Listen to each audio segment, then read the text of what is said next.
Start అయ్యింది. ఓం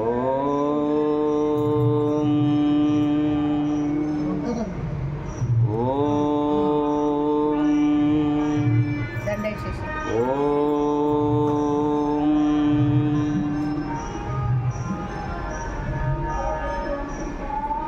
ఓం గురుర్బ్రహ్మా గురుర్విష్ణు గురుదేవో మహేశ్వర గురు సాక్షాత్ పరబ్రహ్మ తస్మై శ్రీ గురవే నమః.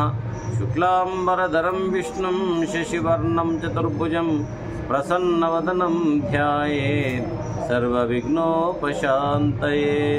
నారాయణం నమస్కృత్య నరం చైవ నరోత్తమం దేవీం సరస్వతీం వ్యాసం తతో జయముదీరయేత్. ఓం నమో భగవతే వాసుదేవాయ. ఓం నమో భగవతే వాసుదేవాయ. ఓం నమో భగవతే వాసుదేవాయ. ఓం నమః శివాయ. ఓం నమః శివాయ. ఓం నమః శివాయ. మహర్షి వేదవ్యాసునికి ప్రణామాలతో, శ్రీ శుకమహర్షి దివ్యచరణములకు హృత్పూర్వక ప్రణామాలతో, శుకస్థల్ అనే ఈ శుక్రస్థల్ అనే ఈ భూమికి హృత్పూర్వక పుణ్యభూమి కాబట్టి దీనికి నమస్కరిస్తూ, ఇక్కడికి మరి సుదూర ప్రాంతాల నుంచి వచ్చినటువంటి భక్తులు, హైదరాబాద్ నుంచి వచ్చిన భక్తులకి నారాయణ స్మరణలు, అలాగే నైమిషాల నుంచి వచ్చినటువంటి ఆ శ్రీమాతకి శుభాశిష్యులు, మరి ఈ కార్యక్రమాన్ని సమర్పిస్తున్నటువంటి అన్నపూర్ణమ్మ గారికి శుభాశిష్యులు, ధన్యవాదాలు తెలియజేస్తూ, ఆత్మీయ బంధువులారా, మనం శ్రీమద్ భాగవత కథామృతాన్ని వింటున్నాం. నైమిష ఇక్కడ శుక్రస్థల్లో కాబట్టి ఉదయం వరకు కొన్ని విన్నాం. మరి పరీక్షిత్ మహారాజు మృత్యు సమయంలో ఉన్నాడు. శుకుడు కలిశాడు. ఏం చేస్తే బాగుంటుంది అన్నాడు. 7 రోజుల్లో మృత్యు ఉంది అన్నాడు. ఏం లేదయ్యా, చక్కగా నీవు భగవంతుని కథలు విను, ఏం చేయకును అన్నాడు. మరి ఆ కథలు వినిపించే పని మీరే చేయండి మహాత్మా అంటే శుక మహర్షి కథలు వినిపిస్తూ ఉన్నాడు. మనం ఈరోజు ఇప్పుడు ధ్రువోపాఖ్యానం అనే కథ విందాం. విష్ణుదేవుని అంశతో బ్రహ్మదేవునికి స్వయంభవమనువు పుట్టి సకల లోకాలను పరిపాలించి విశేషమైన యశస్సు గడించాడు.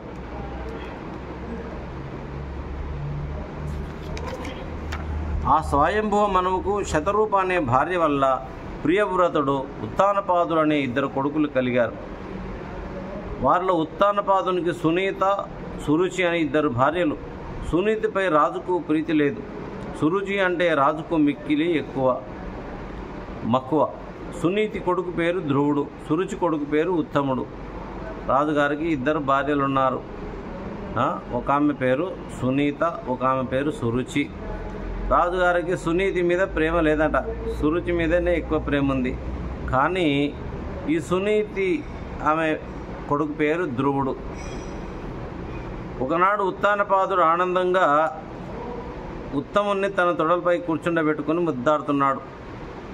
పెద్ద భార్య కొడుకును తొడల మీద కూర్చుండబెట్టి ముద్దాడుతున్నాడట రాజుగారు. అప్పుడు చిన్న భార్య కొడుకు ధ్రువుడు కూడా తన తండ్రి తొడపై ఎక్కడానికి ఉబలాటపడ్డాడు. తండ్రి దగ్గరికి తొడల మీదకి ఎక్కడానికి ఉబలాటపడ్డాడు. కానీ ఉత్తానపాదుడు ధ్రువుని దగ్గరికి తీసుకోలే, ఆప్యాయంగా ప్రేమ చేయలే. అందుకు సురుచి గర్వించి సవతి కొడుకైన ధ్రువుణ్ణి ఇట్లా అన్నదట, నా కడుపున పుట్టినవాడే తండ్రి తొడ ఎక్కడానికి అర్హుడు. మరి యొక్క స్త్రీ గర్భాన పుట్టిన నీకు తండ్రి తొడ ఎక్కే అదృష్టం ఎలా కలుగుతుంది అన్నదట పెద్దమ్మ. నా కడుపున పుడితే నాన్నగారి తొడ మీద కూర్చునేది వాడివి, కానీ నువ్వు ఇంకొక స్త్రీ కడుపున పుట్టినందువల్ల మీ నాన్నగారి తొడ ఎక్కలేవు అని అవమానంగా మాట్లాడింది. కాబట్టి ధ్రువకుమార, నీవు విష్ణుదేవుని పాదపద్మాలను ఆశ్రయించు, ఆయన నిన్ను నా కడుపున పుట్టేటట్టు అనుగ్రహిస్తాడు, అప్పుడు నీ కోరిక నెరవేరుతుంది అని చెప్తుంది పెద్ద తల్లి. తండ్రి వింటూ ఉండగా పినతల్లి సురుచి పలికిన వాక్యాలు ధ్రువుడు భరించలేకపోయాడు. ఆమె వేడి పలుకులు వాడిములుకుల వలె అతని మనస్సులో గాఢంగా నాటుకొని పీడించసాగాయి. ఆ విధంగా తనను నిర్లక్ష్యం చేసిన తండ్రి దగ్గర నుంచి ధ్రువుడు పట్టరాని దుఃఖంతో కర్ర దెబ్బతిన్న పాములాగా రోషంతో వచ్చేశాడు. చిన్నపిల్లవాడు పౌరుషం పెరిగింది. కట్టెతోటి పామును కొడితే ఎట్లా పౌరుషంగా పోతుందో అట్లా తండ్రి దగ్గర నుంచి వెళ్ళిపోయాడు తల్లి దగ్గరికి. బిగ్గరగా ఏడుస్తూ కన్నుల నుండి దుఃఖ బాష్పాలు జలజల రాలుస్తూ ఉండగా కన్న తల్లిని సమీపించాడు. సునీతి కన్న కొడుకును బుజ్జగించి మిక్కిలి ప్రేమతో ఒడిలో కూర్చుండబెట్టుకున్నది. తల్లి ప్రేమగా దగ్గరికి తీసుకుంది. ఎంతో గారాభంగా కొడుకు ముఖం నిమిరింది. జరిగిన విషయం ఆ అంతఃపుర కాంతలు చెప్పగా విన్నది. నిట్టూర్పులు నిగిడించుతూ కన్నీరు కార్చింది. సవతి అయిన సురుచి తన కొడుకున్న అన్న మాటలు సునూతి మాటి మాటికి తలుచుకున్నది. కారు చిచ్చు మంటల వేడికి కంది కలదప్పిన మాధవీలతలాగా శోకాగ్నితో కుమిలిపోయింది. కన్న తల్లి చిన్న ఆ బాబుతో ఇలా అన్నది, నాయన ఎందుకు బాధపడుతున్నాడో, మన దుఃఖానికి ఇతరులను అనవలసిన పని లేదు. చూసారా, మనం ఏం చేస్తాం, ఏదైనా దుఃఖం వస్తే వాడెవడో చేసిండు, వీడెవడో చేసిండు, వాని వల్ల నేను ఇట్లయినా అంటాం. కానీ మన దుఃఖానికి మన పూర్వజన్మ కర్మలే కారణమట. మన దుఃఖానికి ఎవరు కారణం కాదరా, మన పూర్వకర్మనే కారణం. ఎడవకు అంటుంది తల్లి. ఎంత జ్ఞానముసుడు సునీతి ఆ పేరు. పూర్వజన్మలో చేసిన పాపం మానవులను వెంబడిస్తుంది. భాగవతమయ్య, పాపం ఏం చేస్తుంది? పూర్వజన్మలో చేసిన పాపం కూడా మనిషిని వెంటాడుతూనే ఉంటుందట. కాబట్టి దాన్ని అనుభవింపక తప్పదు. హరిహర బ్రహ్మాదులైన ప్రారంధ కర్మం అనుభవింపక తీరునా, అనుభవింపకపోతే కర్మ వదిలేది లేదు. అందుకే నన్ను మీ నాన్నగారు భార్యగానే కాదు, చివరికి దాసిగా కూడా చూడటం లేదు. నేను భార్యనే ఆయనకు, కానీ నన్ను భార్యగా కాదు కదా, ఒక పెద్ద దాసి లేక కూడా నన్ను పట్టించుకోవట్లేదు.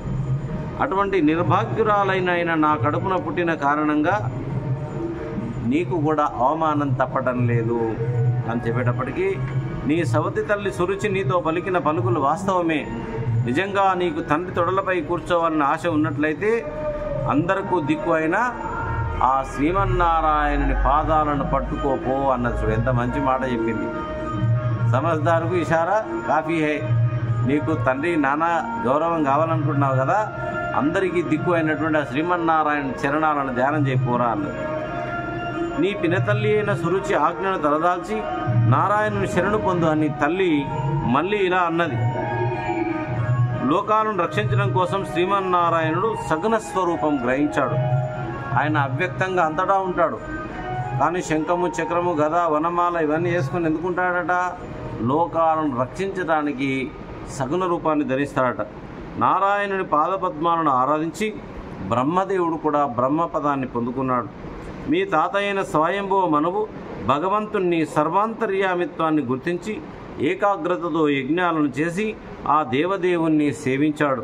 అందువల్ల ఆయన ఇహలోక సుఖాలు, పరలోక సుఖాలు అనుభవించి పరమపదం ప్రాప్తించాడు. ఇక నారాయణుడు నాశనం లేనివాడు. ఆయన పాదపద్మాలు యోగీంద్రుడు అన్వేషించి ఆరాధిస్తారు. ఆయన అనంత కాంతి స్వరూపుడు, భక్తవత్సలుడు, విశ్వ సంసేవ్యుడు. ఆయనను ఆశ్రయించు అని చెప్పింది తల్లి. భగవంతుని శరణాగతి పొందరా. నిన్ను ఏ తల్లి అయితే అవమానం చేసిందో ఆ అమ్మ దగ్గర కూడా ఆశీర్వాదం తీసుకొని పో అన్నది. బ్రహ్మదేవుడు మొదలైన దేవతలు వెతికినా కనిపించిన లక్ష్మీదేవి తన కరతలంలో లీలాకమలాన్ని ధరించి ఆ కమలాక్షుని కోసం వెతుకుతూ ఉంటుంది. లక్ష్మీదేవిని వెతికితే దొరుకుతుందా? అటువంటి లక్ష్మీదేవి ఆ శ్రీమన్నారాయణను ఆశ్రయించుకొని ఉంటుంది అని తల్లి చెప్పేటప్పటికీ, ఇక ధర్మాయత్తమైన ఏకాగ్రమైన చిత్తంతో శ్రీమన్నారాయణుని నిలిపి ఆరాధించు. నీ దుఃఖాన్ని తొలగింపగలిగిన వాడు అతడు ఒక్కడే. అందరి దుఃఖాలు పోగొట్టాలంటే నారాయణుడే అన్నది సునీతి. కార్యసిద్ధికి కారణాలైన కన్నతల్లి మాటలను ధ్రువుడు చాలా శ్రద్ధగా విన్నాడు. మనస్సును గట్టిపరుచుకున్నాడు. పట్టణం నుండి బయటికి నడిచాడు. అప్పుడు నారద మహర్షి ఆ వృత్తాంతాన్ని దివ్య దృష్టి చేత గ్రహించి అతని దగ్గరికి వచ్చాడు. అతని కోరిక తెలుసుకొని ఎల్ల పాపాలను పారదోలే తన చల్లని చేతితో ధ్రువకుమారుని శిరస్సున స్పృశించాడు. అబ్బా, ఇంకేం కావాలి? నారదుడు చల్లగా చేయబెట్టి ఆయనను ఆశీర్వదించాడట. అంతే, ఇక ఆయన జీవితం మారిపోయింది. మహాత్ముల యొక్క కర సంస్పర్శ ఎంత గొప్పదో చూడండి. నారదుడు ఆయన విన్నాం మనం. వేల యుగాలు ఆయన తపస్సు చేశాడు. నారదుడు అంటే చిన్నది కాదు. ప్రహ్లాద నారద పరాశర పుండరీక వ్యాసాది భాగవత పుంగవ హృన్నివాస. కాబట్టి భగవంతుడు భక్తులకు అనుకూలంగా ఎందుకున్నాడంటే వాళ్ళు వేల సంవత్సరాలు తపస్సు చేశారు భగవంతుని లొంగ తీసుకోవడానికి. ఎన్నో జన్మల సాధన వాళ్ళది, ఒక జన్మది కాదు అది. కాబట్టి క్షత్రియులు గౌరవహానిని సహించరు.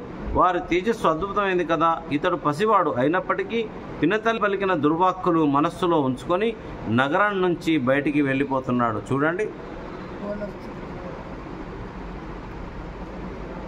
దాన్ని కొంచెం రెడ్ నొక్కి సార్, రెడ్ నొక్కి, రెడ్ నొక్కి పోతుంది. రైట్ అని మనస్సులో ఆశ్చర్యపడి అన్నాడు, నాయన సకల సంపదలు కలిగిన గృహాన్ని విడిచి ఒంటరిగా ఎక్కడికి పోతున్నావు నాయన అన్నాడు నారదుడు ధ్రువుణ్ణి. బంధువులు చేసిన అవమానం చేత బాధపడుతున్నట్టున్నావు అన్నాడు. నారదుని మాటలు విని ధ్రువుడు, మహాత్మా, సవతి తల్లి పలికిన ములుకుల వంటి పలుకుల వల్ల నా మనస్సు గాయపడింది. ఆ ఆప్తుండును భగవద్ధ్యానమని ఔషధం చేత నయం చేసుకుంటాను అన్నాడు. ఆ మాటలు విని నారదుడు ధ్రువునితో ఇట్లా అన్నాడు, మా చిన్నమ్మ పలికిన మాటల వల్ల నా మనసు గాయపడింది, భగవద్ధ్యానం చేత నేను నా మనసును సంతృప్తి పరచుకుంటా అని పలికిండు. నారదునికి ఇంతే చెప్పాడు. బిడ్డ, నీవు చిన్న పిల్లవాడివి, ఆటపాటలతో ఎక్కువ మక్కువ చూపే వయస్సు నీది. ఎంత వయసు? 5 సంవత్సరాల చిన్న పిల్లవాడు. చూడండి ఎంత పట్టుదల ఉంది. 5 ఏళ్ల పిల్లవాడికి జీవితం మీద భగవంతుని అన్వేషణ మొదలైంది. మరి మన సంగతి ఏంటి? 70, 80, 60, 55 వచ్చినా మనకు భగవంతుని దిక్కు మరలే మనసు. ఇంత దూరం వచ్చారంటే మీరు ఎంత పుణ్యాత్తులో, మరి ఎన్నో జన్మల పుణ్యం ఉంటే ఇక్కడ అడుగు పెట్టలేరు. జై శ్రీమన్నారాయణ అనండి. కాబట్టి వయసులో గౌరవాలు పట్టించుకునే పని లేదు. నువ్వు చిన్న పిల్లవాడివి, నీ వయసు ఆడుకునే పాడుకునే సమయంలో అయినా నువ్వు భగవంతుని వైపు మళ్ళావు. ఒకవేళ మంచి చెడు నిర్ణయించే అలాంటి వివేకం నీకు ఉంటే నువ్వు దుఃఖపడాల్సిన అవసరం లేదు. సుఖదుఖాలు మానవులకు పూర్వం తాము చేసిన కర్మలను బట్టి కలుగుతుంటాయి, వాటిని అనుభవింపక తప్పదు. ఇదొకటి బాగా గుర్తుపెట్టుకోవాలి. సుఖదుఖాలు మనం పూర్వంలో ఏమైతే చేశామో ఆ కర్మల ఫలితాల వల్ల సుఖం కానీ ఆ కర్మల ఫలితాల వల్ల దుఃఖం కానీ వస్తాయి. ఒక సమయం వచ్చిందనుకోండి నువ్వు సుఖపడేది, దాన్ని ఎవడు ఆపలేడు. ఒక సమయం వచ్చిందనుకో మీరు దుఃఖపడేది, దాన్ని ఎవడు ఆపలేడు. సుఖాన్ని ఆపలేరు, దుఃఖాన్ని ఆపలేరు. ఈ సుఖ దుఃఖాలన్నీ కూడా మనం పూర్వం చేసినటువంటి కర్మల మీద ఆధారపడి వస్తాయి అని చెప్తున్నాడు నారదుడు. కావున తెలివిగలవాడు తనకు కలిగిన సుఖదుఖాలు దైవ సంకల్పం వల్ల కలిగినవే అని భావిస్తాడు. అబ్బా చూడండి, ఇదంతా దైవ సంకల్పం, సుఖదుఖాలు నా చేతిలో లేవనుకున్నాడు. ఇక దైవం ఇచ్చిన దానితో తృప్తి పొందుతాడు. మీ తల్లి చెప్పిన యోగ మార్గాన్ని అనుసరించి భగవంతుని అనుగ్రహం పొందాలని నీవు అనుకుంటున్నావు. ఆ యోగ మార్గం చాలా కష్టంతో కూడుకున్నది. మీ అమ్మ చెప్పింది నారాయణుని వెతుకుపో అని, పూజించుపో అని. కానీ నాయనా, నువ్వు ఏ మార్గంలో ప్రయాణం చేస్తున్నావో అది చాలా కష్టమైన మార్గం. చూడండి ఎంతమంది రావాల్సింది, వచ్చే వాళ్ళందరూ వెనుకకి వెళ్ళిపోయారు. గాలి వస్తే గట్టి గింజలే నిలబడతాయి, తాళ్ళు గింజలు కొట్టుకొని పోతాయి. జై శ్రీమన్నారాయణ అనండి. కాబట్టి నాయన, కలుషమెరుగని చిటి తండ్రి యోగీంద్రుడు పెక్కు జన్మలో నిస్సంగులై తీవ్రమైన సమాధి యోగాన్ని అభ్యసించారు. అయినప్పటికీ ఆ దేవుని స్వరూపాన్ని తెలుసుకోలేకుండా ఉన్నారు. ఆ హరిని ఆరాధించడం చాలా కష్టం. కాబట్టి వ్యర్థమైన ఈ ప్రయత్నాన్ని విరమించుకో. మోక్షమందు నీకు కోరిక ఉన్నట్లయితే ముసలితనంలో అందుకోసం ప్రయత్నించు. దైవ వశాన సుఖదుఖాలు రెంటిలో ఏది కలిగినా మనస్సుతో సంతోషించేవాడే విజ్ఞాని అనిపించుకుంటాడు. చూడండి నారదుడు చెప్తున్నాడు, సుఖదుఖాలు వస్తే సమానంగా చూసుకో, వాడే విజ్ఞాని అని చెప్తున్నాడు. నీకు అవమానమైందని ఎక్కడ పోతున్నావు? అది భగవంతుని మార్గం చాలా కష్టమైంది అని చెప్తున్నాడు. గుణవంతుని చూసి సంతోషించాలి, గుణహీనుని చూసి జాలిపడాలంట. తనతో సమానుడైన వారితో స్నేహం చేయాలి. తాపత్రయాలు ఇలా ప్రవర్తించే వారిని దరి చేరలేవు. కాబట్టి నారదుని మాటలు ధ్రువుడు విని ఇలా అన్నాడు, స్వామి, సుఖదుఖాల వల్ల తెలివి కోల్పోయిన వారికి శాంతి దుర్లభం అని చెప్తున్నావు కదా. శత్రువులకు భయం కలిగించే క్షాత్రధర్మాన్ని నేను అవలంబించాను. కాబట్టి నాకు వినయం ఎక్కడిది, అంచేత సురుచి పలికిన దుర్భాషలు అను బాణాల చేత బద్దలైన నా హృదయంలో శాంతికి చోటు లేదు. నేను అశాంతితో ఉన్నాను, ఎందుకంటే ఆ మాటలు అనే బాణాలు నాకు తగిలాయి.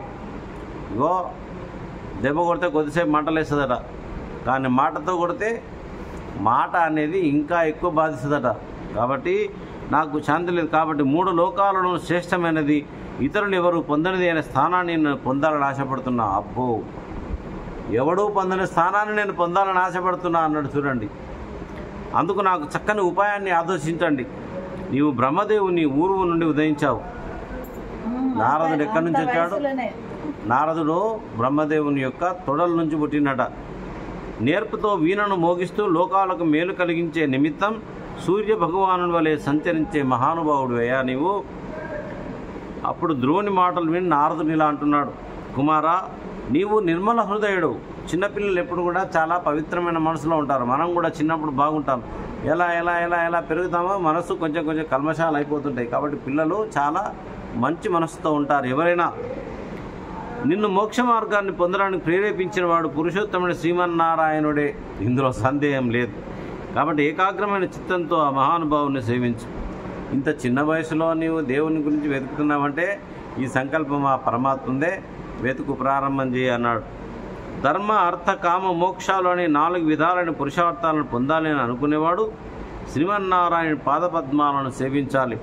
అంతే తప్ప ఇంకొక మార్గము లేదు అన్నాడు. కాబట్టి యమునా నది ఒడ్డున ఉన్న మధువనానికి వెళ్ళు. అది భగవంతుని యొక్క నివాస స్థానం. ఆ ప్రదేశం పవిత్రమైంది. బృందావనం ఏదైతే ఉందో ఆ ప్లేస్ అన్నమాట. చెప్తున్నాడు, అక్కడ పోయి ధ్యానం చేయపో అని. బృందావనంలో భగవంతుడి యొక్క నివాస స్థానం అని. పుణ్యప్రదమైనది, సుగుణనిది, అక్కడికి వెళితే నీకు మంచి జరుగుతుంది పో అన్నాడు నారదుడు. శుభప్రదాలైన ఆ యమునా నది జలంలో స్నానం చేసి నిశ్చలమైన బుద్ధితో నారాయణులకు నమస్కరించు. యమ నియమాలను అవలంబించు. ఇక నీవు చిన్నవాడివి, అంచేత వేదాలను పఠించే శక్తి నీకు లేదు. అయినప్పటికీ దర్భలతోనూ జంక చర్మంతోనూ స్వస్తికం మొదలైన ఆసనాలను కల్పించుకో. పూరకము, రేచకము, కుంభకము అనే ఆ 3 విధాలైన ప్రాణాయామాలను నేర్చుకో. అభ్యాసం చేయి. ప్రాణేంద్రియ మనోమలాలను పోగొట్టుకుని చపల దోషాలను తొలగించుకో. స్థిరమైన మనస్సుతో భగవంతుడిని ధ్యానించు అని చెప్తున్నాడు. శ్రీహరి ఆశ్రితులేందు అపారమైన కృపారసం చూపేవాడు. సుప్రసన్నమైన ముఖము, చల్లని చూపులు కలవాడు. అందమైన ముక్కు కలవాడు. సొగసైన కనుబొమ్మను కలవాడు. చక్కని చెక్కిలు కలవాడు. చక్కనివాడు. ఇంద్రనీల మనుల వలె ప్రకాశించు మేను కలవాడు భగవానుడు. పడుచువాడు. ఎర్రని నేత్రాలు, పెదవులు కలవాడు. దయా సముద్రుడు. పురుషార్థాలను ప్రసాదించేవాడు. నమస్కరించే వారికి ఆశ్రయం ఇచ్చేవాడు. శుభాలను కలిగించేవాడు. శ్రీవత్సం అనే అందమైన పుట్టుమచ్చ కలవాడు. సర్వలోక రక్షకుడు.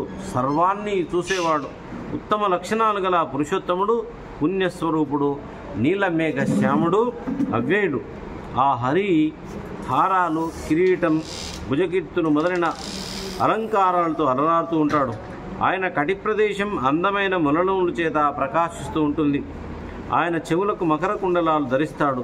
కౌస్తుభం అనే గొప్ప మణి కాంతులతో కమనీయమైన కంఠమాలికను ధరిస్తాడు. ఆయన ఆనందాన్ని కలిగించేవాడు. భగవంతుడు ఎప్పుడు కూడా ఆనందం వేస్తాడు కానీ దుఃఖం ఇయ్యడట. శంఖం, చక్రం, గద, పద్మం అనే 4 4 చేతులతో పట్టుకొని ఉంటాడు. ఆయన లోకాలలో ప్రశస్తికెక్కాడు. పుట్టుక లేనివాడు. కమ్మని సువాసన గల వనమాలను మెడలో వేసుకుంటాడు. ఆ హరి అజ్ఞానాన్ని పోగొట్టేవాడు. సరికొత్త పచ్చని పట్టు వస్త్రాన్ని కట్టుకుంటాడు. మేలివి బంగారు అందెలు ఆయన కాళ్లకు అలంకరించి ఉంటాయి. గొప్ప సద్గుణాలు కలవాడు. చూడదగిన వారిలో అగ్రగణ్యుడు. భక్తజన శరణ్యుడు. ఆ శ్రీహరి ఆశ్రితుల మనస్సులకు, కన్నులకు ఆనందం కలిగించేవాడు. భక్తుల హృదయ పద్మాలలో ప్రకాశించే పాదపద్మాలు కలవాడు. సాటిలేని శాంత స్వభావుడు, మహానుభావుడు. అటువంటి పురుషోత్తముని పూజించు. హృదయంలో కుదురుకున్నవాడును, అనురాగమయ వీక్షణాలు వెదజల్లేవాడును, వరాలు ఇచ్చే పరాత్పరుడునైన నారాయణ దేవుని అచంచలమైన మనస్సుతో ధ్యానించు. అప్పుడు ఆ పురుషోత్తముని దివ్యమంగళ విగ్రహం మనస్సులో సాక్షాత్కరించి స్థిరంగా నిలిచిపోతుంది. వాసుదేవ మంత్రం ఓంకారంతో కూడినది. 12 అక్షరాలు కలిగినది. దేశకాల విభాగాలు తెలుసుకొని ఆ మంత్రాన్ని జపించాలి. ఓం నమో భగవతే వాసుదేవాయ అనే వాసుదేవ మంత్రాన్ని 7 రోజులు కనుక జపించినట్లయితే దేవతలను దర్శించే శక్తి కలుగుతుంది అన్నాడు. ఇప్పుడో చాలా యుగాల కింది మాట అది. నాయనా నువ్వు ఏం చేయి, 7 రోజులే ఓం నమో భగవతే వాసుదేవ మంత్రాన్ని జపించు. చూడండి ఎంత అద్భుతంగా మంత్రోపదేశం చేశాడు గురువుగారు. కాబట్టి గరికపోచల వలె శ్యామల వర్ణం గల వాసుదేవుణ్ణి గరికపోచలతో పూజించాలి. పద్మాల వంటి కన్నులు కలవాడు కాబట్టి పద్మ పూలతో పూజించాలి. తులసి దండలు ధరిస్తాడు కాబట్టి తులసి దళాలతో పూజించాలి. మాలిన్యం లేని శీలం కల ఆ స్వామిని పూలమాలలతో సేవించాలి. ఆ ఖగరాజ గమనుణ్ణి చిగురాకులతో ఆరాధించాలి. మంచి మంచి పువ్వులు కానీ చిగురాకులు ఏమైనా ఉంటాయి కదా, తులసి దళాలు ఇంకా ఏమన్నా చిగురాకులు మంచి మంచి ఉంటాయి. లోకాలకు మూలమైన వాడు కాబట్టి వనమూలికలతో అర్చించాలి. అంటే అరణ్యాల్లో ఏమన్నా మంచి పూలు ఇట్లా పూస్తాయి. పచ్చని పట్టుపుట్టాలు కట్టుకునే పరమాత్మని చెట్టు పట్టలతో వేసిన నారబట్టలతో సేవించాలి. భగవంతుణ్ణి మృణ్మయ, శిలామయ, దారుమయ ప్రతిమలతో కానీ, నిర్మల జలాలలో కానీ, పవిత్ర స్థలాలలో కానీ ఆరాధించాలి. ఇక భగవంతుణ్ణి మంచి జలాలతో ఆరాధించమంటున్నాడు. మనోనిగ్రహం కలవాడై, శాంతుడై, మితభాషి, సదాచార సంపన్నుడై, కందమూలాశనుడై శ్రీహరి కళ్యాణ గుణాలను ధ్యానించాలి. భగవంతుని యొక్క ధ్యానం ఇదంతా చెప్తున్నాడు. ఆయన గుణాలను, ఆయన కథలను వినాలట, ఆయన గురించి తెలుసుకోవాలట. ఇక పురుషోత్తముడైన పుండరీకాక్షుడు తన మాయామహిమ వల్ల ఇచ్ఛానుసారంగా పెక్కు అవతారాలను ధరించి కావించిన లీలా విశేషాలను మనస్సులో భావించుకోవాలి. ఎన్ని అవతారాలు ఎత్తాడో ఆయన, అవన్నీ మనసులో ఒకసారి ధరించుకోమంటున్నాడు. ఆత్మార్పణ బుద్ధితో చేసే పూజలను 12 అక్షరాల మంత్రంతో వాసుదేవునకు సమర్పించాలి. ఏది 12 అక్షరాల మంత్రము? ఓం నమో భగవతే వాసుదేవాయ. ఓం అనేది ప్రణవం, నమో భగవతే వాసుదేవాయ అనేది అక్షరాలు. ఈ విధంగా త్రికరణ శుద్ధిగా భక్తితో పూజించేవాడు విష్ణుమాయలో చిక్కుకొనడు. వారికి భగవంతుడు ధర్మార్థ కామ మోక్షాలనే పురుషార్థాలతో కోరిన దానిని అనుగ్రహిస్తాడు. విరక్తితో ముక్తిని కోరితే భక్తితో ధ్యానించిన వానికి మోక్షాన్నే ప్రసాదిస్తాడు అని నారదుడు చెప్పాడు. ఈ విధంగా నారదుడు ధ్రువునకు ఉపదేశించగా, ధ్రువుడు నారదునకు ప్రదక్షిణం చేసి నమస్కరించి మధువనానికి బయలుదేరాడు. ఆ మధువనంలో మహర్షులు నివసిస్తారు. అది కోరిన కోరికలను ప్రసాదిస్తుంది. అది భగవంతుని పాదపద్మాల చేత అలంకరించబడింది. తర్వాత నారద మహర్షి ధ్రువుని తండ్రి అయిన ఉత్తానపాదుని దగ్గరికి వెళ్ళాడు. పిల్లవాడేమో మధువనానికి వెళ్ళాడు తపస్సులకు. నారదుడేమో ఆయన తండ్రి దగ్గరికి వెళ్ళాడు. ఏమయ్యా, ఆ భూనాథుడు చేసిన నానా విధాలైన పూజలను అందుకొని ఆనందంతో ఉన్నతాసనంపై కూర్చున్నవాడై ఆ రాజు వంక చూసి ఇలా అంటున్నాడు, తండ్రిని చూసి ఇట్లా అంటున్నాడు నారదుడు, రాజా, నీ ముఖము వాడిపోయింది ఎందుకయ్యా పువ్వులాగా? నీ మనస్సులోని విచారణ కారణం ఏమిటి అని అడిగాడు. అందుకు ఉత్తానపాదుడు లేచి, కొడుకును మరి బాధపడి వెళ్ళిపోతే తండ్రికి ఆనందం ఉంటుందా? కాబట్టి బాధపడుతున్నాడు తండ్రి. మునీంద్ర, నా ప్రియపుత్రుడు ధ్రువుడు అనేవాడు తెలివైనవాడు, ఎలాంటి పాపం తెలియదు వాడికి. 5 ఏళ్ల చిన్నవాడు, దయమాలి వారిని నేను అవమానించాను, అందుకు వాడు అలిగి తల్లితో పాటు వెళ్ళిపోయాడు అన్నాడు రాజుగారు ఉత్తానపాదుడు. ఆ విధంగా వెళ్ళిపోయిన మా ధ్రువుడు భయంకరమైన అడవిలో ప్రవేశించాడేమో. మార్గాయాసంతో ఆకటి బాధతో వాని ముఖపద్మం వాడిపోయి ఉంటుంది. పసివాడిన ఆ పసివాడిని, ఏ పాపం ఎరగని వాడిని తోడేళ్ళు, పాములు, ఎలుగుబంట్లు ఏ జంతువులు పొట్టన పెట్టుకున్నవో అనే భయంతో బాధతో లోపల బాధపడుతున్నాడయ్యా అని నారదునికి చెప్పాడు. అటువంటి మంచి పిల్లవాడిని నా ఒడిలో కూర్చోవద్దు అని అవమానించాను. మునీంద్ర, నా చిన్న భార్య అయిన సురుచి మీద వలపుతో ఈ దుర్మార్గపు పని చేశాను. చిన్న భార్య మీద ప్రేమ ఎక్కువండి, పెద్ద భార్య కొడుకుని ఎక్కనీయలే తొడ మీద కానీ చెప్తున్నాడు ఆయనే. ఉత్తానపాదుని మాటలు విని నారదుడు అన్నాడు, రాజా, నీ కుమారుడు నారాయణుడు రక్షించాడు నీ బాబుని. ఆ నారాయణుడు దేవతల కిరీటాలేని రత్నకాంతులతో ప్రకాశించే పాదపద్మాలు కలవాడు. ఇక నీ కొడుకంటవా, సమస్త లోకాలు ప్రసిద్ధించే కీర్తి సంపద గలవాడు, ప్రసిద్ధికెక్కిన మంచి ప్రవర్తన గలవాడు. అటువంటి వాని కోసం నువ్వేం బాధపడాల్సిన పని లేదయ్యా. చాలా గొప్పవాడే నీ కుమారుడు, సామాన్యుడేం కాదు. ఆ మహానుభావుడు విష్ణుదేవుని సేవించి సమస్త దిక్పాలకులకు పొందరాని నిత్యపదానికి అధీశ్వరుడవుతాడు. అబ్బో, చూడండి ఏమంటున్నాడు, దిక్పాలకులకు పొందరాని నిత్యపదానికి అధీశ్వరుడవుతాడు ఆయన విష్ణువుని ఆరాధించి. లోకపావనుడైన నీ కొడుకు ప్రభావం నీకు తెలియదు. నీ కొడుకు అనుకుంటున్నావు కానీ అతని గొప్పతనం ఏందో నీకు తెలియదు. అంతేకాదు, అతడు నీ కీర్తిని కల్పాంతం వరకు సుస్థిరంగా ఉండేటట్లు చేస్తాడు. అబ్బో, అతడు సుగుణ రత్నాకరుడు, అచిర కాలంలో నీ దగ్గరకు వస్తాడు. సచరిత్రాన్ని పుత్రుని కోసం నీ విచారించ. కల్పాంతం అంటే బ్రహ్మగారి ప్రళయం వరకు కూడా నీ చరిత్ర ఉంటుంది పో నీ కొడుకుది అన్నాడు. ధ్రువుడు ఆకాశంలో ఒక తారగా మారి కూర్చున్నాడు. మరి చూడండి, ఆయన సృష్టి మొత్తం ప్రళయం అయిపోయినా ఆయన అట్లాగే ఉంటాడట. అది భగవంతుని యొక్క ఆశీర్వచనం. భగవంతుని యొక్క కృపను పొందాల మానవుడు. ఇక నారదుడు చెప్పిన మాటలను రాజు తన మనసులో నమ్మాడు. ప్రియపుత్రుని తలుచుకుంటూ పూజ్యమైన రాజ్యభోగాల మీద కూడా ఆదరణ తగ్గించుకున్నాడు. నా కొడుకే లేడు, నాకు ఈ రాజ్యం ఏంది, సుఖం ఏందని కొద్దిగా వైరాగ్యం వచ్చింది కొడుకు అయిన తర్వాత. నారదుని వల్ల వాసుదేవ మంత్రాన్ని ఉపదేశం పొందిన ధ్రువుడు మధువనం చేరుకున్నాడు. ఆ మధువనం మునులు, దేవతలు, యోగులు మొదలైన వారి పొగడ్తలకు పాత్రమైనది. సంసారం అనే మబ్బును చెదరగొట్టడంలో ప్రభంజనం వంటిది. సమస్త పుణ్యాలకు ఉనికి పట్టైనది. ఇక ధ్రువుడు మధువనంలో ప్రవేశించి యమునా నదిలో స్నానం చేశాడు. నియమంతో ఏకాగ్రచిత్తంతో భగవంతుణ్ణి ధ్యానింపసాగాడు. ఏం చేస్తున్నాయన? భగవంతుణ్ణి ధ్యానిస్తున్నాడు. అంతే. శరీర స్థితిని బట్టి 3 రోజులకు ఒకసారి వెలగ పండ్లను తింటున్నాడు, రేగు పండ్లను తింటున్నాడు. 1 నెల హరిని అర్చిస్తూ గడిపాడు. 3 రోజులకు ఏం తింటున్నాడు? ఒకసారి రేగు పండ్లు, వెలగ పండ్లు. 3 రోజులకు ఒకసారి వెలగ పండ్లు అంటే వెలక్కాయలు, రేగు పండ్లు. మన పరిస్థితి ఏంది?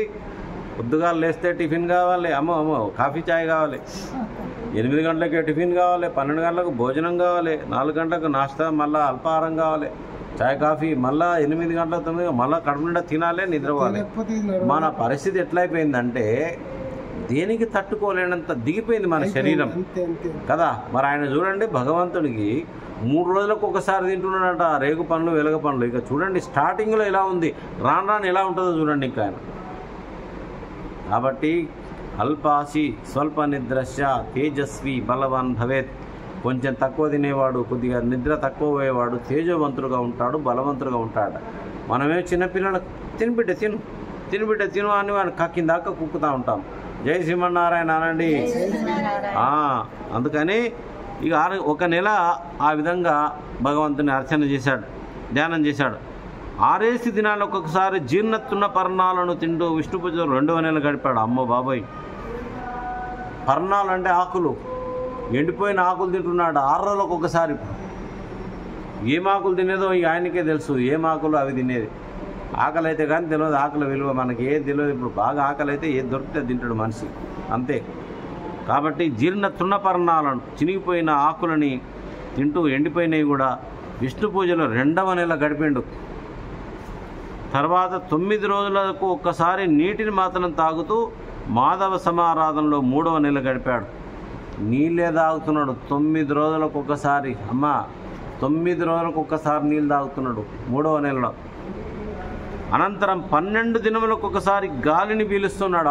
గాలిని ఆపేశాడు. ఇక గాలిని ఆపేశాడు, ఉచ్ఛ్వాస నిశ్వాసలు అంతా అయిపోయింది. 12 రోజులకు ఒకసారి గాలిని తీసుకుంటున్నాడు, వదిలేస్తున్నాడు. లోపల మాత్రం ఓం నమో భగవతే వాసుదేవాయ ధ్యానం నడుస్తుంది. ఏ మంత్రమును ఉచ్చరించేది వారు రాదా అని కొంతమంది వచ్చారు ఈ మధ్యన. ఏమయ్యా, వాల్మీకి ఏ మంత్రం ఉచ్చరించిండు? రామ రామ అన్నాడు, త్రికాలగ్నుడైండు, రామాయణాన్ని రాసిండు.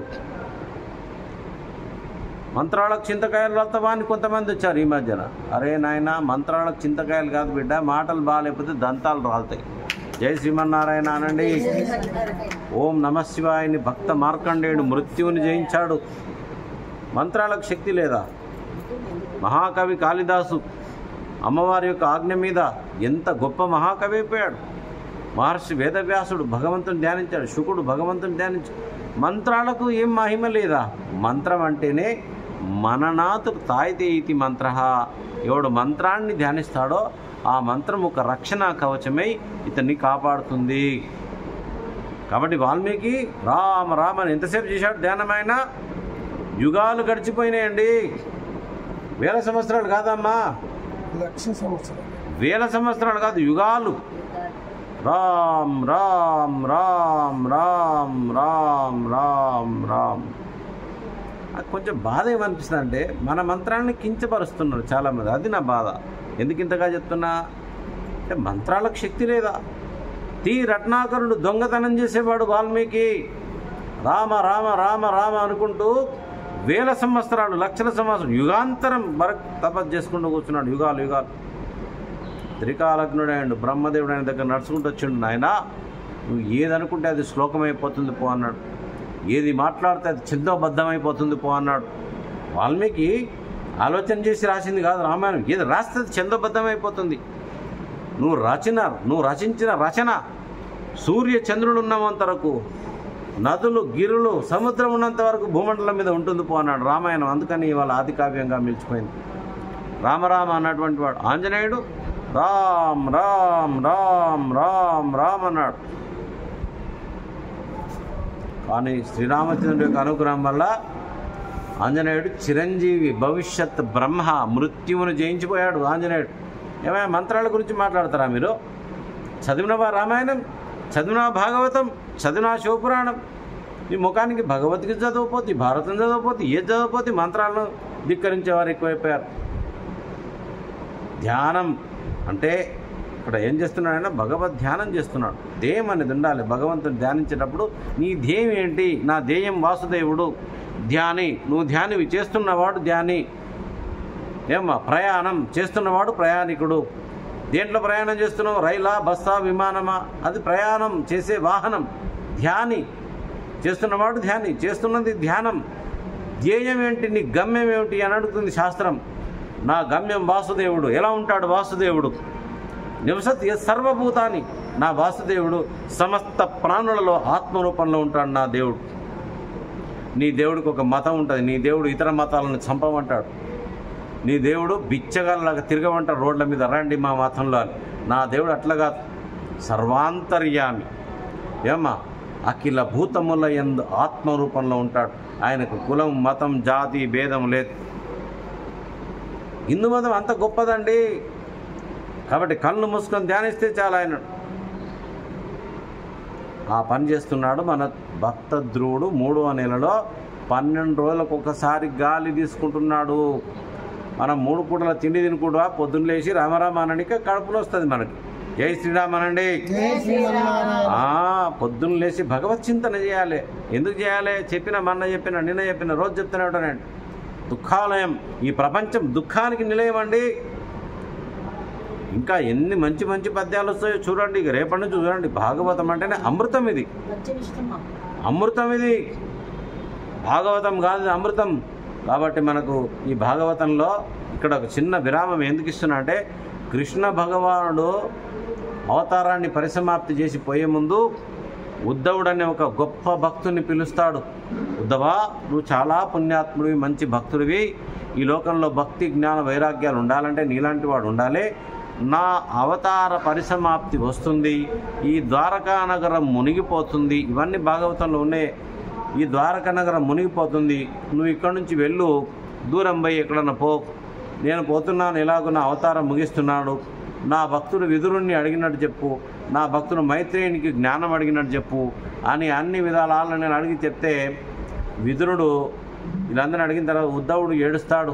శ్రీకృష్ణ, నీవు లేని నా జీవితమా? ముందు నన్ను ఏమైనా చేసి ఈ దేహాన్ని అంతం చేయి, నువ్వేమన్నా అవతారం ముగించుకో. కానీ నిన్ను దర్శనం లేకుండా, నిన్ను చూడకుండా, నీతో మాట్లాడకుండా నేను ఉండలేను వాసుదేవ. నీ దివ్య దర్శన భాగ్యం లేని నా జీవితం ఎందుకు? నా జీవితం నేను బతకలేను శ్రీకృష్ణ నిన్ను చూడలేకుండా అన్నాడు. ఉద్ధవ, అలా మాట్లాడొద్దు. ఈ లోకానికి వచ్చిన ప్రతివాడు లోకాన్ని వదిలిపోవాల్సి ఉంటుంది. కాబట్టి నా సమయం ఆసన్నమైంది, నేను వెళ్తున్నాను. నువ్వు భక్తిని, జ్ఞానాన్ని, మంచిని ప్రచారం చేయని చెప్తూ, సరే నా దర్శనం నీకు నిత్యం కావాలి కదా అంటే, అవును స్వామి, అయితే శ్రీమద్ భాగవతంలో ప్రతి అక్షరంలో నేనుంటాను. ఎవడికి నా దర్శనం కావాలో భాగవత కథాశ్రవణాన్ని చేయండి, భాగవత కథా పారాయణాన్ని చేయండి, చదవండి, దాన్ని అర్థం చేసుకోండి, దాన్ని వినండి. అక్షరంలో నేనే ఉంటాను, భాగవతంలో నిబిడీకృతమే అన్నాడు శ్రీకృష్ణ భగవానుడు. అది భాగవతం అంటే. ఎక్కడున్నాడు భగవంతుడు అంటే భాగవతం నిక్షిప్తమే ఉన్నాడు. కాబట్టి భాగవతం అంటే చిన్నది కాదండి, చాలా గొప్పనైనటువంటి దివ్యశాస్త్రం ఇది. 18 పురాణాలు రచించిన తర్వాత ఇది చివరికి రాశాడు. దీంతో ఆయన శాంతిని పొందాడు వేదవ్యాసులంతటి మహానుభావుడు. కాబట్టి చిన్న బాలుడు ఏం చేస్తున్నాడమ్మా, 12 రోజులకు ఒక్కసారి గాలి తీసుకొని భగవంతుని ధ్యానిస్తున్నాడు. నేను ఎందుకు చెప్తున్నా ఇంతగానో అంటే, యూట్యూబ్లో చాలామంది చూస్తూ ఉంటారు.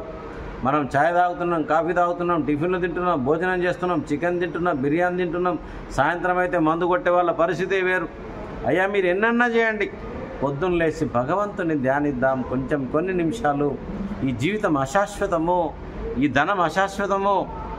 ఏది విద్యుత్ చలం జీవితం, కింవానేన ధనేన ఈ ధనము, ఈ గుర్రాలు, ఈ ఐశ్వర్యాలు ఇవన్నీ ఎవరికి శాశ్వతం కాదండి బాబు. ఇవన్నీ క్షణభంగురాలు. కాబట్టి శాశ్వతమైన భగవంతుని ధ్యానించడమే గొప్ప పని. మన జీవితంలో కూడా ఆ చిన్న బాబు గాలిని మాత్రం పీలుస్తున్నాడు 12 రోజులకు ఒకసారి. ఇక ఉచ్ఛ్వాస నిశ్వాసాలు నిర్వహించి 4వ నెలకు వచ్చాడు. ఒక్క కాలిపై నిలబడి పరమాత్మని భజిస్తూ ప్రాణం లేని మోడు వలె నిలబడ్డాడు. అమ్మ బాబాయ్, ఒంటికాలు మీద ఒక మొద్దు ఉంటుంది కదా, చెట్ల మొద్దు, ఆ మొద్దులాగా నిలబడిపోయి నిశ్చలంగా నిలబడ్డాడు. భగవంతుని మాత్రం భజన, భగవన్ నామం జరుగుతూనే ఉంది ఆయనకు. భక్తుడు అంటే నామం ఉండాలండి. నామం అంటే మనం పొడుగు పెట్టుకుని అడ్డం పెట్టుకుని నామాలు కాదు, నాలిక పైన భగవన్ నామం ఉండాలి. అది వీడు భక్తుడు, జ్ఞాని, తాను ఆత్మస్వరూపంలో జ్ఞాని, యోగి. వీడొక టైపు కర్మ. మనం చేసే ప్రతి పనిలో భగవంతుణ్ణి ధ్యానించడమే కర్మ. అందుకే భగవద్గీతలో కర్మయోగం ఇచ్చాడు, కర్మ సన్యాసయోగం ఇచ్చాడు. కాబట్టి భాగవతము, భగవద్గీత ఒక రూపాయికి 2, ఒక పక్క బొమ్మ వరుస లాంటిది. భగవద్గీత బాక్సింగ్ లాంటిది, పడా పడా పడా పడా మోక్షం ఇచ్చేసిన 3 గంటలు అర్జునుడికి జ్ఞానం బోధన చేసి. మరి వినాలంటే అర్జునుడు అంత శక్తి మనకుందా? ఎంత దివ్య తపస్సంపన్నుడు అర్జునుడు. ఊర్వశి రావయ్య పోదామంటే కూడా ఊర్వశిని ధిక్కారం చేసిన వాడు అర్జునుడు. అంతటి గొప్పవాడు. పరమశివుని యొక్క దివ్య దర్శనాన్ని చేసుకున్నవాడు అండి అర్జునుడు. పాశుపతాస్త్రం ఉంది ఆయన దగ్గర. ఏం మాటలా అర్జునుడు అంటే. అటువంటి వాడు కదా భగవద్గీత వినేది. మనకేం అర్థమవుతుంది భగవద్గీత వింటే? అలాని వదిలేద్దామంటే ప్రయత్నం చేస్తే అన్నీ అర్థమవుతాయి. భగవద్గీత వినాలంటే కోపాలు వచ్చాయి, భగవద్గీత చెప్తుంటే కోపాలు వచ్చాయి. జై శ్రీమన్నారాయణ అనండి. కాబట్టి ధ్రువుడు చాంచల రహితమైన తన హృదయంలో ఇతర విషయాలను చొరనీయలేదు. మహత్తు మొదలైన తత్వాలకు ఆధారభూతుడు, ప్రకృతి పురుషులకు అధీశ్వరుడు, శాశ్వతుడైన భగవంతుణ్ణి తన హృదయ పద్మంలో నిలుపుకున్నాడు. చూడండి ఎక్కడ నిలుపుకున్నాడు దేవుణ్ణి? తన హృదయంలో నిలుపుకున్నాడు. భారతీయ ఋషులు ఎప్పుడు కూడా కత్తులదే, గన్నులదే, కొల్చేయి, పొడిచేయి, చంపేయి అనరు. ఋషులు ఏం చేస్తారు? కళ్ళు మూసుకొని విశ్వాంతర్యామిని, విశ్వస్వరూపుని తన హృదయ కమలంలో ధ్యానించిన వల్లే భారతీయ ఋషులు. ఆ ఋషుల సంతానం మనం. అది అందుకే మనకు గోత్రాలు ఉన్నాయి. నువ్వు గోత్రాలు లేని వాళ్ళు చాలామంది ఉన్నారు. వీళ్ళు ఇక ఎవరో మన నాలుక ఖరాబ్ చేసుకోవద్దు. జై శ్రీమన్నారాయణ అనండి. భారతీయ ఋషులకు పుట్టిన వాళ్ళం మనం. మన పితరులు తపస్సంపన్నులు. మనకు అందుకే గోత్రాలు ఉన్నాయి, మహర్షులు ఉన్నారు మనకు. కాబట్టి శ్రీహరి రూపాన్ని తప్ప మరి దేనిని మనసులో స్మరించకుండా తన చిత్తాన్ని తదాయత్తం చేశాడు. ఈ విధంగా ధ్రువుడు తీవ్రమైన తపస్సు చేస్తూ ఉన్నాడు. ఆ తపప్రభావాన్ని సహింపలేక 3 లోకాలు కంపించిపోయినాయి 4 నెలలకే. చిన్న పిల్లవాడు ధ్రువుడు భూమిపై ఒంటికాలు మోపి నిల్చున్నాడు. అతని కాలి బొటనవేలి ఒత్తిడికి భూమి అటు ఇటు ఊగుతుంది.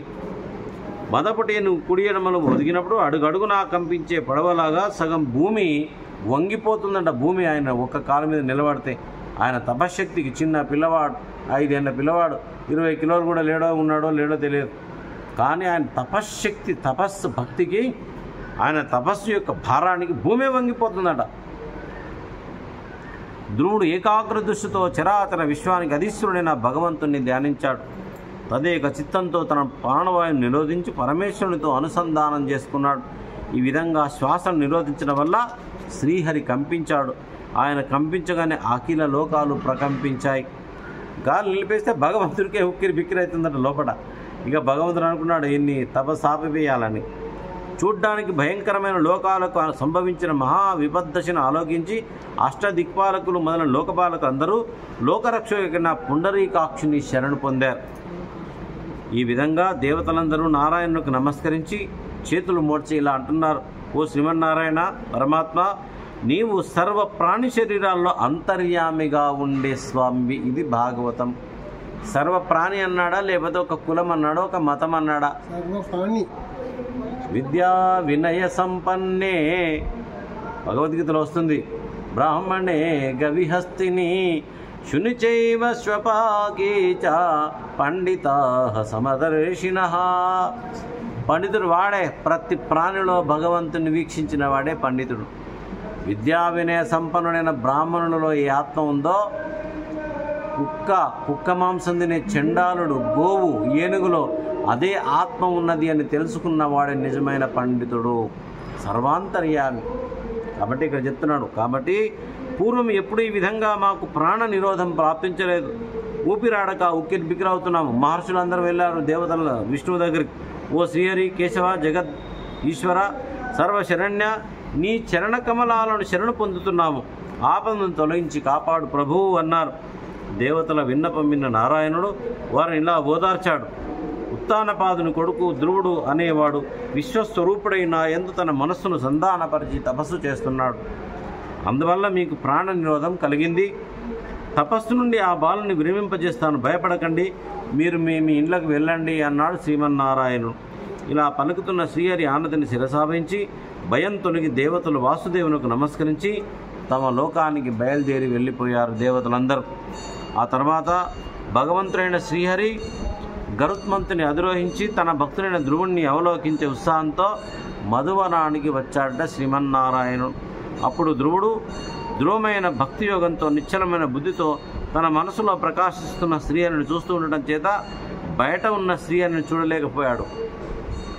భగవంతుడు వచ్చి ముందర నిలబడ్డాడు, కానీ ఈయన లోపల ఉన్న భగవంతునే చూస్తున్నాడు. అది ఆయన భక్తి అంటే. ఇంతలో తన మనస్సులోని మూర్తి మాయమైపోయింది, లోపల ఉన్నది మాయమైపోయింది. అప్పుడు ధ్రువుడు తన ముందు సాక్షాత్కరించిన కరుణామూర్తిని కనుగొన్నాడు. తొట్రపాటు చెందాడు. చెక్కిళ్లపై శ్రమించే ఆనంద బాష్పాలతో స్వామిని చూసి పులకించిపోయాడట ధ్రువుడు. ఎంత అదృష్టవంతుడండి, భగవంతుని యొక్క దర్శనం చేసుకున్న పుణ్యాత్ముడు. ఇక తన కందోయితో స్వామి సౌందర్యాన్ని తాగుతున్న తన ముఖంతో స్వామిని ముద్దు పెట్టుకుంటున్నట్టు, తన చేతులతో స్వామిని కౌగరించుకున్నట్లు అనుభూతి పొందుతూ సాగిలపడి నమస్కారం చేశాడు. భగవంతుడు కదా, చిన్నపిల్లవాడు, ఆయనను చూసి ముద్దు పెట్టుకోవాలనిపించిందట, గట్టిగా పట్టుకోవాలనిపించిందట, ఆయనను హృదయానికి అత్తుకోవాలనిపించిందట. అంత సౌందర్యవంతుడు కదా లక్ష్మీనారాయణ ఆయన. కాబట్టి ఈయన మనసులో అన్నీ భావించుకున్నాడు, గట్టిగా పట్టుకున్నట్లు. సాష్టాంగంగా శిరస్సు వంచి ఆ శ్రీమన్నారాయణులకు పాదాలకు నమస్కరించాడు భక్త ధ్రువుడు. అది ఈ విధంగా ధ్రువుడు దండ ప్రణామం చేసి దోషిలోకి స్తుతించడానికి పూనుకున్నాడు. భగవంతుడు స్తుతిద్దామనుకున్నాడు, కానీ చిన్నపిల్లవాడు ఏమొస్తాయి, ఆయనకు స్తుతులు వస్తాయా? స్తుతించే శక్తిని కూడా భగవంతుడు ఇస్తాడు ఆ భక్తునికి.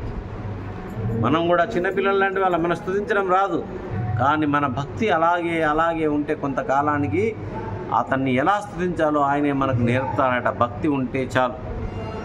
అలా ఏ మంత్రాలు చదవాలో తెలియక తడబడ్డాడు.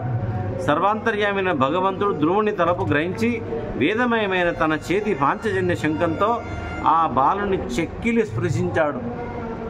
ఆ శంఖంతో ఇట్లా అన్నాడట బాలునికి. అంతే, ఆ ప్రభావం వల్ల జీవేశ్వరుడు నిర్ణయాన్ని గుర్తించిన ధ్రువుడు భక్తి భాగంతో భగవంతుడు ప్రసాదించిన వేదవాక్కులతో విశ్వవిఖ్యాతుడైన ఆ పరమాత్మని ఈ విధంగా స్తుతిస్తూ ఉన్నాడు. దేవా, నీవు అఖిల శక్తి సంపన్నుడు, స్తుతిస్తున్నాడు. అంతర్యామి, స్తంభించిపోయిన నా వాక్కులను, ప్రాణాలను, నా కరచరణాది సకల ఇంద్రియాలను దయతో జ్ఞానాత్మకమైన నీ శక్తి వల్ల తిరిగి బ్రతికించిన భగవంతుడవు.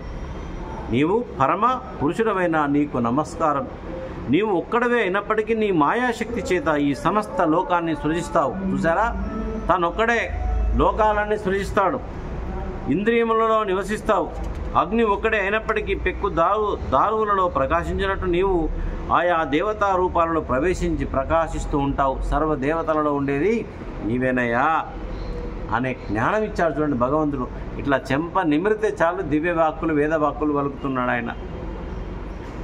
పరమతి ఆర్త బాంధవ భవద్గణ బోధ సమేతుడైన భవచ్చరణము పొందినట్టినిది సర్గము సుప్త జనుండు బోధ మందరయగ చూచురీది కనుపట్టి ముముక్షు శరణ్యమైనని చరణములను కృతజ్ఞుడకు సజ్జనుడెట్లు తలంబకుండడు.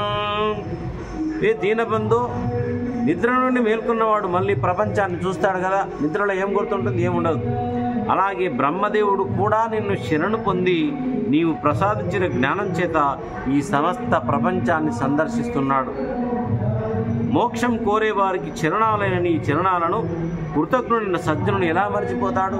మోక్షం ఎవరికి కావాలో వాడు నీ చరణాలను ఎలా మర్చిపోతాడు? అందుకే మనము తులసాకు కోసం ఎంత వెతికాం. చాలు, భగవంతుడు చాలా స్వల్ప సంతోషి.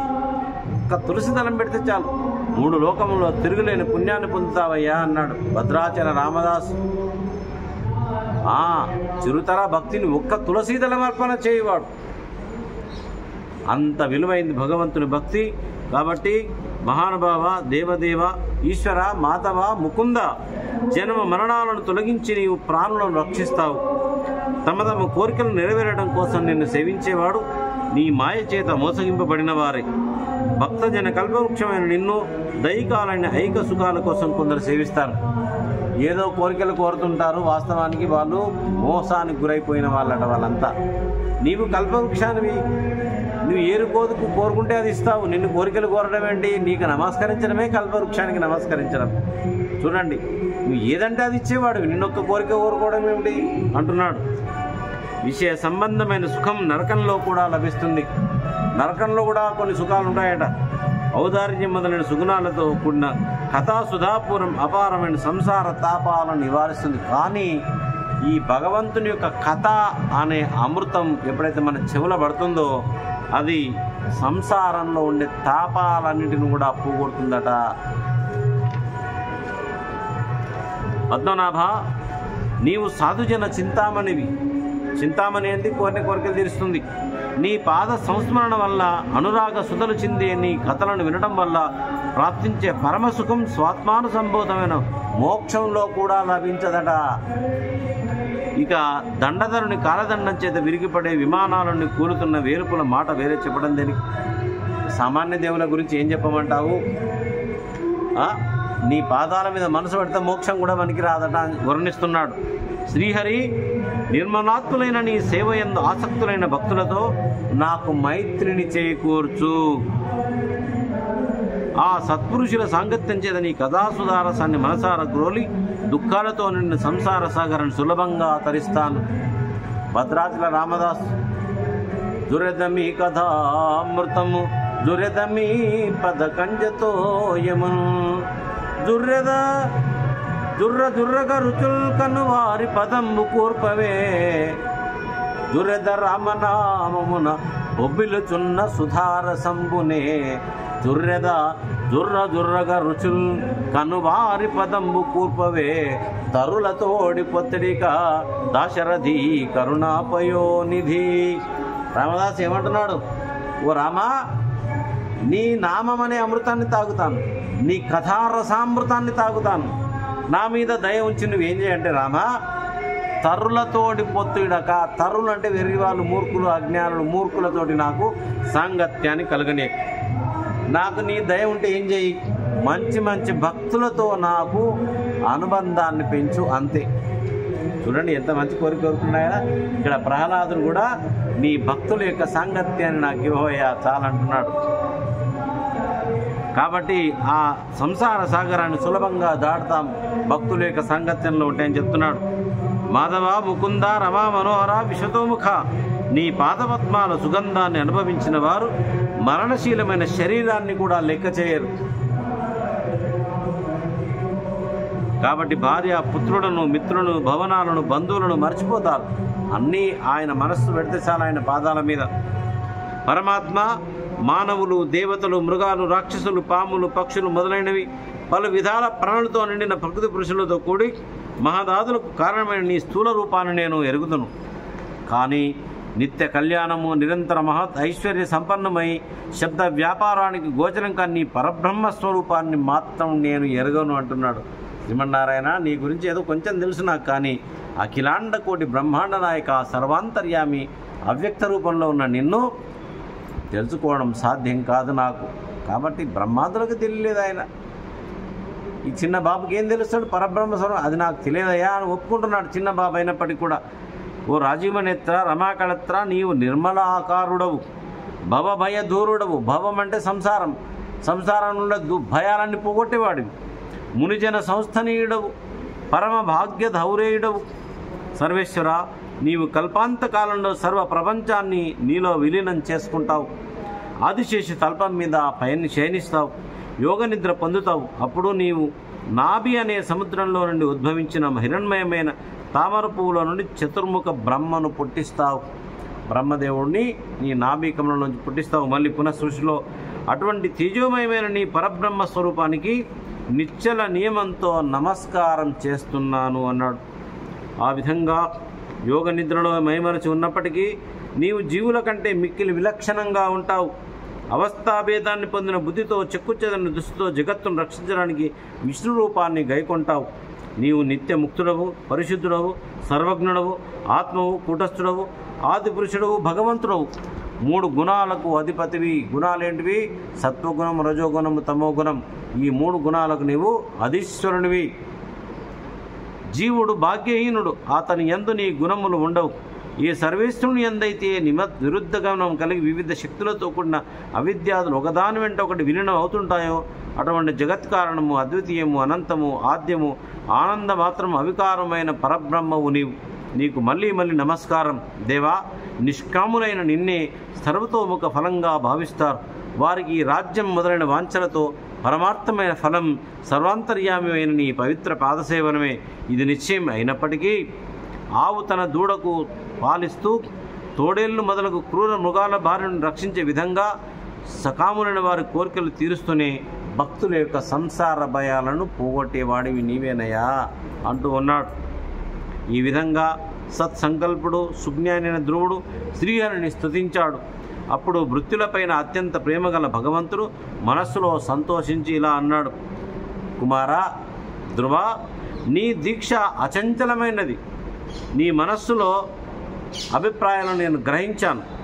అయితే దుర్లభమైనది అయినప్పటికీ నీ కోరిక తీరుస్తాను. ఏమన్నాడు? ముందు 3 లోకముల్లో ఎవడిని పొందని పదవి నాకు కావాలని చెప్పాడు నారదునితో. అటువంటి దివ్య పదవిని పొందాలని కదా ఆయన బయటికి వెళ్ళింది. భగవంతుడు ఆయన మనసులో ఉన్నది గమనించాడు. అదే చెప్తున్నాడు, నీ మనసులో ఏముందో నాకు అర్థమైంది.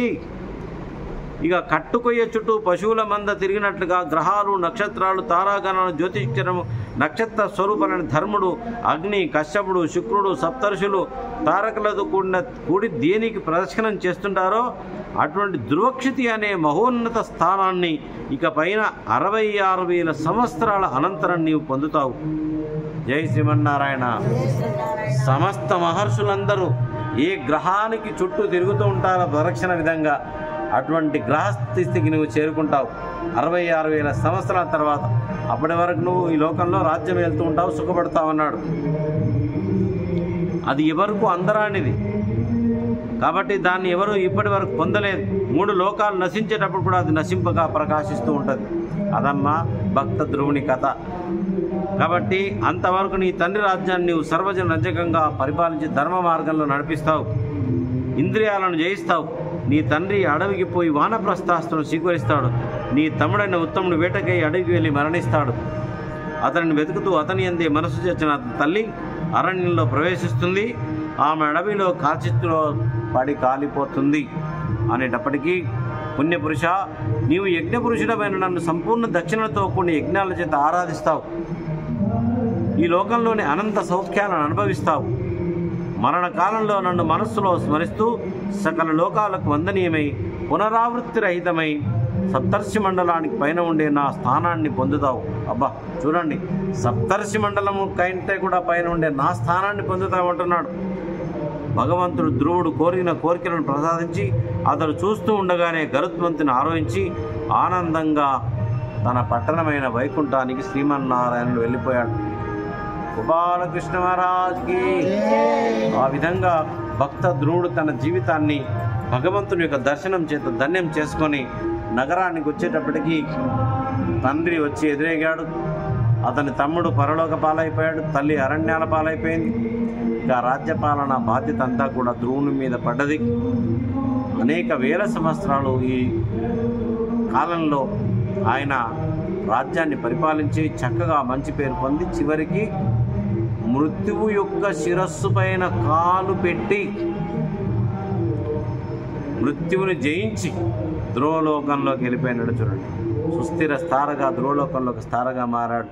చివరికి భగవంతుల్లో లీనమైపోతారట.